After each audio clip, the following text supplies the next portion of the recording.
Jumpa kembali di Sharing Firman. Tema Sharing Firman hari ini adalah Antikris. Sering juga disebut Antikristus.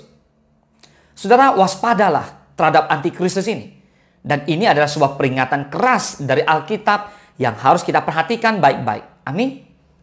Seorang yang percaya dan yang peka rohani pasti menyadari bahwa saat-saat ini adalah masa akhir dari akhir zaman. Amin. Nah, keadaan, kejadian, atau peristiwa yang sedang terjadi di dunia ini menguatkan semua kita bahwa kedatangan Kristus yang kedua kalinya sudah teramat dekat. Nah, Alkitab menyatakan bahwa sebelum hari itu tiba, akan ada tanda-tanda menyertai. Seperti pemberitaan Injil ke seluruh dunia, terjadinya kemurtadan, penyesatan, kesukaran, atau masa-masa sulit, dan sebagainya. Sudah lihat pandemi COVID-19 dan dampak yang begitu besar. Kita tidak tahu apa yang akan terjadi ke depannya. Tapi keadaan ini membuat kita semua semakin sulit. Tapi saya percaya juga, anak Tuhan pasti muncul sebagai pemenang. Katakan amin. Nah, firman Tuhan menasihati kita semua hari ini. Berawas-awaslah dan jangan kamu gelisah. Matius 24 ayat ke-6. Kamu akan mendengar deru perang atau kabar-kabar tentang perang. Namun, berawas-awaslah, jangan kamu gelisah. Sebab semuanya itu harus terjadi. Tetapi itu belum kesudahannya. Boleh katakan amin. Jadi semua yang kita dengar, kita bawa dalam doa kepada Tuhan. Dan kita minta Tuhan urapi setiap kita untuk terus melangkah bersama dengan Kristus. Dan kita akan tampil sebagai pemenang. Katakan amin. Tanda lain yang semakin mempertegas tentang akhir zaman adalah munculnya Antikristus ini. Walaupun sesungguhnya hal Antikristus ini bukanlah sesuatu yang baru. Karena sudah ada sejak lama. Bahkan semasa Rasul Yohanes pun sudah ada. Kata Antikristus ditulis di dalam Perjanjian Baru dan semuanya ada di dalam tulisan Yohanes ini. Pertanyaannya, apa pekerjaan Antikristus? Saudara, pekerjaan Antikristus adalah berusaha merusak persekutuan hidup orang percaya dengan menyisipkan kebohongan dalam kebenaran atau ajaran yang menyesatkan. Hal nyata yang ditunjukkan oleh Antikristus adalah sikap penolakan dan penyangkalan terhadap Bapa dan juga Anak. So, hari ini kita akan belajar supaya kita hidup di dalam kebenaran firman Tuhan. Katakan amin. Kita pegang Alkitab kita. Amin. Istilah Antikristus hanya muncul 4 kali di dalam Alkitab. Yaitu semuanya tertulis dalam surat-surat Yohanes. Yaitu yang pertama, 1 Yohanes 2:18. Anak-anakku, waktu ini adalah waktu terakhir. Dan seperti yang telah kamu dengar, seorang Antikristus akan datang. Sekarang telah bangkit banyak Antikristus. Itulah tandanya bahwa waktu ini benar-benar adalah waktu yang terakhir. Kemudian 1 Yohanes 2:22. Siapakah pendusta itu? Bukankah dia yang menyangkal bahwa Yesus adalah Kristus? Dia itu adalah Antikristus. Yaitu dia yang menyangkal baik Bapa maupun Anak. Kemudian yang ketiga 1 Yohanes 4 ayat ketiga. Dan setiap roh yang tidak mengaku Yesus tidak berasal dari Allah. Roh itu adalah roh Antikristus. Dan tentang dia telah kamu dengar bahwa ia akan datang dan sekarang ini ia sudah ada di dalam dunia.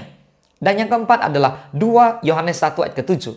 Sebab banyak penyesat telah muncul dan pergi ke seluruh dunia yang tidak mengaku bahwa Yesus Kristus telah datang sebagai manusia.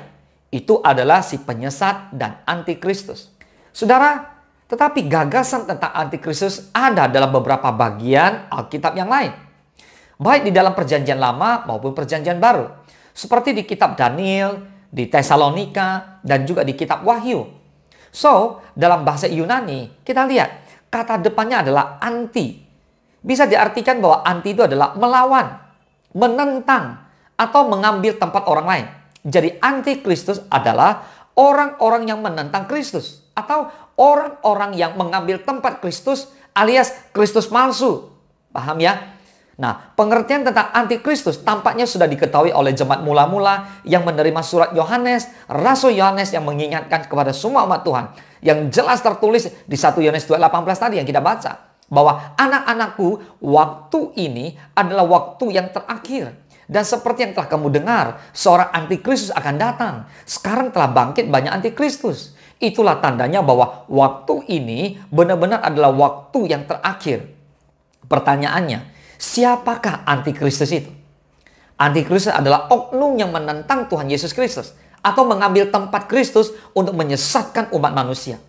Antikristus itu menunjuk kepada satu oknum Antikristus yang akan datang kemudian. tetapi juga menunjuk kepada banyak oknum-oknum pengikut iblis yang sekarang sedang bekerja menyesatkan umat Tuhan.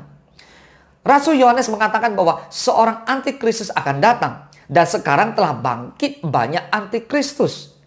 Saudara, antikristus itu adalah perwujudan dari perlawanan iblis sepanjang masa terhadap kerajaan Allah.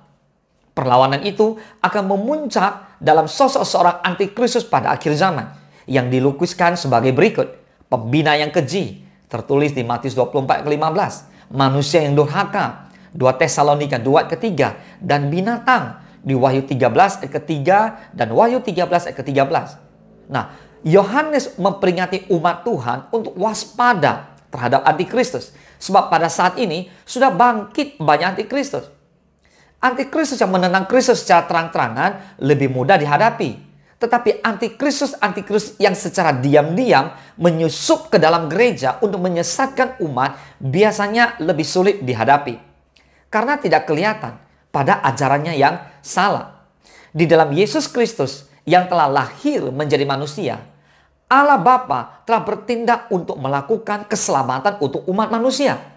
So tertulis di Yohanes 3:16 dikatakan, karena begitu besar kasih Allah akan dunia ini, sehingga ia telah mengaruniakan anaknya yang tunggal, supaya setiap orang yang percaya kepadanya tidak binasa, melainkan beroleh hidup yang kekal. Saudara, bila ada pengajar-pengajar umat Tuhan yang menyangkal ini, maka mereka bukan saja salah dalam pengajarannya, tetapi juga telah merusak azas iman Kristen. Mereka melakukan pekerjaan iblis dengan menentang pekerjaan Allah. Itulah sebabnya Rasul Yohanes menyebutkan beberapa ciri dari antikristus, yaitu mereka adalah orang-orang yang menyangkal bahwa Yesus adalah Kristus. Kemudian mereka adalah orang yang menyangkal baik Bapa maupun Anak. Dan mereka adalah orang yang menyangkal bahwa Yesus adalah Allah yang telah menjelma menjadi manusia. Saudara, hendaklah kita waspada terhadap antikristus. Sekarang telah muncul begitu banyak antikristus. Dan akan datang pula seorang antikristus yang begitu dahsyatnya. Hadapilah dengan perlengkapan senjata Allah. Katakan amin. Maka Bapak Ibu semua, kita harus tetap berdoa, memuji, menyembah Tuhan. Terus berbahasa roh, tinggal di dalam firman Allah. Lengkapi Bapak Ibu, lakukan gaya hidup surga. Jangan lagi mau hidup dengan gaya hidup orang dunia. Amin. Saudara, janganlah kamu mau memberi dirimu disesatkan oleh orang-orang dengan cara yang bagaimanapun juga. Termasuk penyesatan yang dilakukan oleh antikristus ini. Seberat apapun tekanan yang ada, jangan sampai kita menyangkal Kristus. Sebab hanya Yesus Kristus adalah Tuhan dan Juru Selamat kita. Boleh katakan amin? Dan tersedia mahkota kehidupan bagi kita orang-orang percaya yang setia dalam iman sampai akhir. Mari saya mengajak Bapak Ibu semua, kita menanti-nanti kedatangan Yesus Kristus kali yang kedua. Dan saat ini, apa yang harus kita lakukan? Kita harus hidup sungguh-sungguh di dalam kebenaran firman Tuhan. Katakan amin. Tuhan Yesus memberkati. Engkau sediakan hidangan di hadapan